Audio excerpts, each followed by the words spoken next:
Bonjour à tous et bienvenue sur boursicoté.com pour cette nouvelle analyse technique du CAC 40 en clôture avec une séance qui nous donne une tentative de sortie ici de cette zone de range avec inscription d'un nouveau plus haut historique sur l'indice, un plus haut à 8253,59. On revient là aussi en clôture sur un nouveau plus haut de clôture puisqu'on clôture à 8205,81. Soit avec un gain de 0,01% par rapport à la clôture de la séance précédente.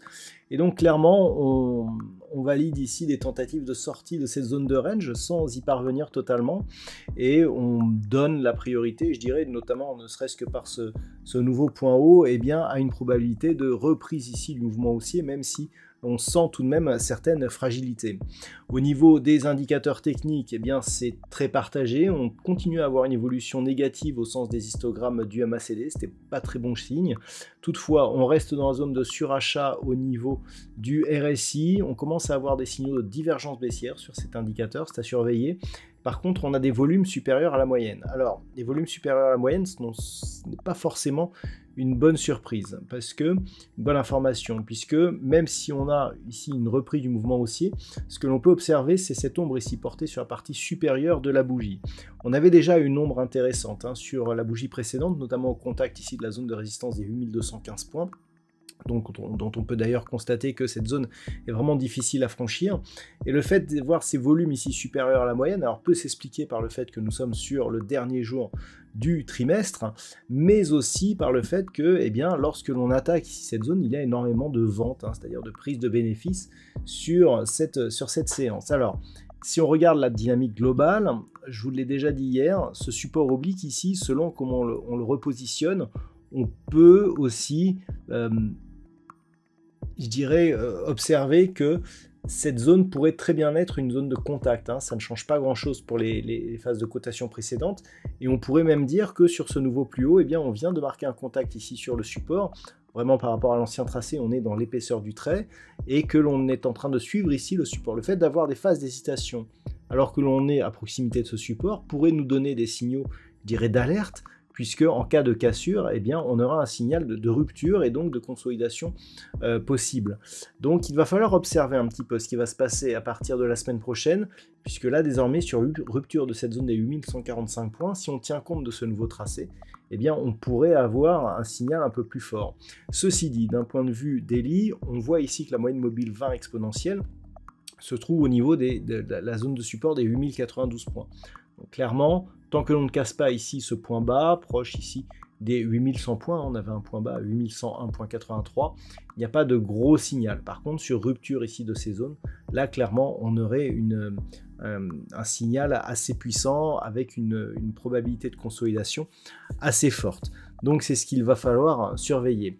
Alors nous sommes jeudi, mais vu que c'est la dernière séance de la semaine, je vous propose une vue sur le marché en hebdomadaire. Voilà, pour constater que le support repositionné, on voit qu'on casse ici. Donc il y a peut-être une fragilisation de cette dynamique haussière. Là aussi, ça sera observé sur la vue hebdomadaire.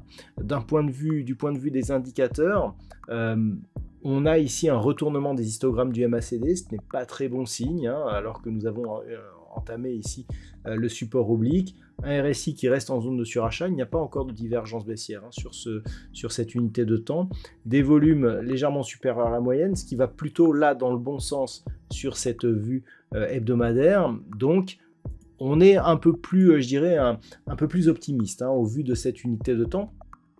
Donc là aussi, ce que l'on voit, c'est que c'est la zone des 8092 points. On a ici une phase dynamique, une temporisation, et je dirais même que globalement, d'un point de vue mensuel, tant que l'on reste ici au-dessus de la zone des 7975 points, qui était ici une zone de résistance par rapport à cette dynamique ici qui avait temporisé, on a ensuite cassé, on est revenu sur cette zone qui agit en tant que support. Tant que l'on ne casse pas éventuellement ce support, on reste dans un flux haussier. La moyenne mobile 20 exponentielle, elle est loin. Donc tant que l'on est au-dessus, on reste sur une dynamique positive. Par contre, sur rupture ici de cette zone, on casserait donc cette zone de point bas intermédiaire, on casserait la résistance donc qui ne serait plus support, et là clairement on commencerait à avoir des signaux d'affaiblissement. Donc sur cette unité de temps, on attendra un éventuel retour sur la zone des 7975 points, ce qui veut dire que tant que l'on est au-dessus, même si on casse ici le niveau de support oblique, il y aura certes un signal d'affaiblissement de cette tendance, mais pas encore de signal de retournement. Il faudrait vraiment chercher ici la zone de 7975 et une cassure de celle-ci pour commencer à avoir quelque chose qui pourrait nous indiquer que la dynamique pourrait se retourner. Mais surtout, ce qu'il faut observer, c'est que nous avons des contacts ici sur cette bande de Bollinger supérieure, ce qui veut dire que tant qu'on ne casse pas la moyenne mobile 20 exponentielle, eh bien, on est potentiellement dans une dynamique haussière sur cette unité de temps. On le voit ici, on a eu la phase de retournement, contact sur la bande de Bollinger supérieure, retour sur la moyenne mobile 20 exponentielle, reprise de la dynamique. Donc ça, tant que l'on a ça, savoir alternance entre bande de Bollinger et moyenne mobile, la tendance est considérée comme haussière, ce qui veut dire que dans cette unité de temps, eh bien, on a beaucoup de marge avant d'avoir un vrai signal de retournement. Et puis sachant que eh bien, toute rupture éventuelle de la zone des 8215 points la semaine prochaine eh bien, nous donnera d'autres probabilités de continuer ici à inscrire de nouveaux plus hauts et donc de perpétuer cette dynamique haussière. Donc si on revient sur la vue daily, pour synthétiser, eh bien, globalement, tant que l'on est donc au-dessus de cette zone 8092 points, même si on entame ici le trend, ça reste haussier. Bien entendu, toute reprise ici et tout contact sur la bande de Bollinger supérieure nous permettrait de marquer de nouveaux records et continuerait d'alimenter la dynamique haussière donc, qui est toujours en cours. Et tant que l'on est au-dessus de ce support oblique, qu'il soit positionné de cette manière ou sur l'ancien tracé, eh bien on peut considérer que la tendance est haussière et potentiellement forte.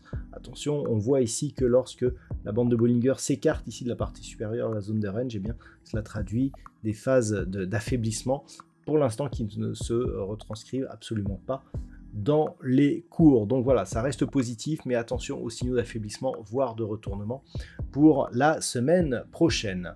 Du point de vue du palmarès des valeurs, alors nous avons quelques valeurs qui gagnent plus de 2%, comme Eurofins Scientifique, plus de 89, ou Société Générale, plus de 33.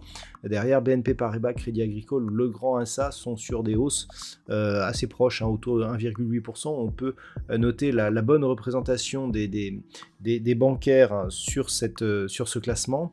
Alors ça s'explique notamment par les chiffres du PIB qui sont supérieurs aux attentes, ce qui favorise un petit peu le secteur bancaire dans le sens où ça anticipe plutôt un recul des hausses de taux pour cette année, puisqu'on commence à parler désormais de seulement 2 hausses de taux pour 2024. Donc si le taux reste plus haut, eh bien les bancaires sont favorisés, c'est ce qui se traduit donc dans ce palmarès.